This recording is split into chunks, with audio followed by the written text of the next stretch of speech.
नमस्कार, मैं हूं शिशिर और आप देख रहे हैं खबर हिंदुस्तान। तो चलिए नजर डालते हैं अब तक की खास खबरों पर। स्वतंत्र देव सिंह ने कहा, अब अपराध नहीं व्यापार का गढ़ बन रहा है मुजफ्फरनगर।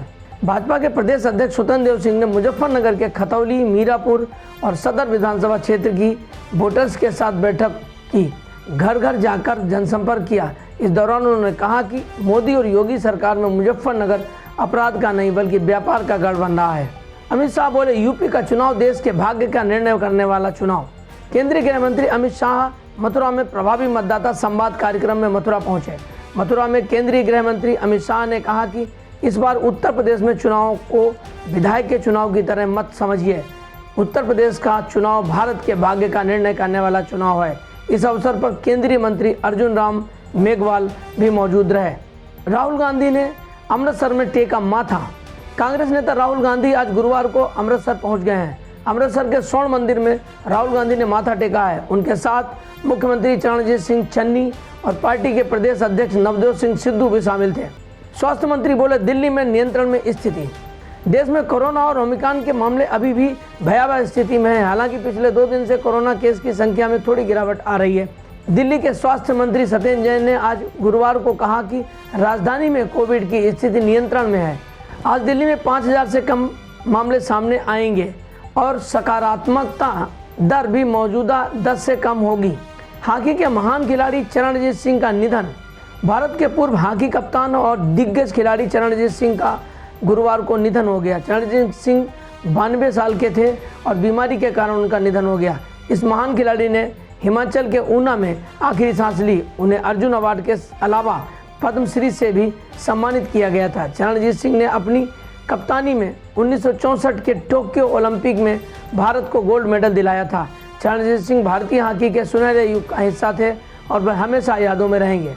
दिल्ली में 8 इवेंट और वीकेंड कर्फ्यू खत्म।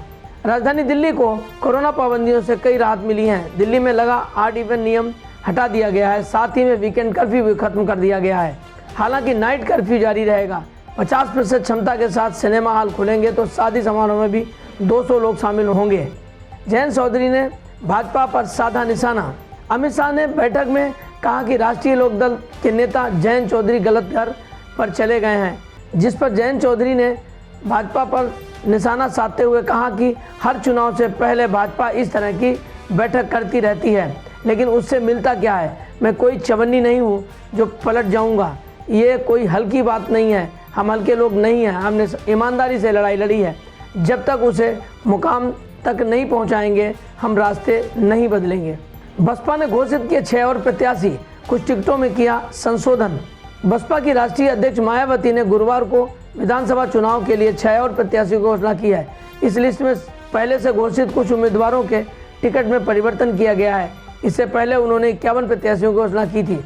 अब तक वह 117 प्रत्याशियों की घोषणा कर चुकी हैं। इन प्रत्याशियों में 41 उम्मीदवार मुस्लिम समाज से हैं। कोरोना पर बोले सीएम योगी, कहा कोरोना से डरने की नहीं, सतर्क और सावधान रहने की जरूरत। मुख्यमंत्री योगी आदित्यनाथ ने कहा कि उत्तर प्रदेश में वर्तमान में कोरोना के कुल एक्टिव केस की 72,393 हैं। इनमें से 98% से अधिक लोग मामूली लक्षणों के साथ घर पर ही स्वास्थ्य लाभ ले रहे हैं। सीएम ने अधिकारियों को निर्देश दिया कि लोगों की कोविड प्रोटोकॉल के पालन हेतु जागरूक किया जाए। सतर्कता सावधानी बहुत जरूरी है। इससे डरने की नहीं, सतर्क और सावधान रहने की जरूरत है।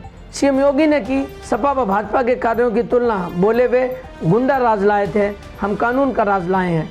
यूपी के विधानसभा चुनाव के ऐलान के बाद सियासी बयानबाजी तेज हो गई है। इसी कड़ी में मुख्यमंत्री योगी आदित्यनाथ समाजवादी पार्टी पर लगातार हमलावर हैं। सीएम योगी आदित्यनाथ ने सोशल मीडिया पर पोस्ट करते हुए कहा कि आप सब साक्षी हैं। वे अंधेरा लाए, हम उजाला लाए हैं। वे गुंडा राज लाए थे, हम कानून का राज लाए। वे अवैध तमंचों की फैक्ट्री लगवाते थे, हम डिफेंस कॉरिडोर लाए हैं।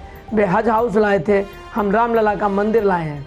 तो ये थी अब तक की खबरें। अगला अपडेट पाने के लिए बने रहिए मेरे साथ और देखते रहिए खबर हिंदुस्तान।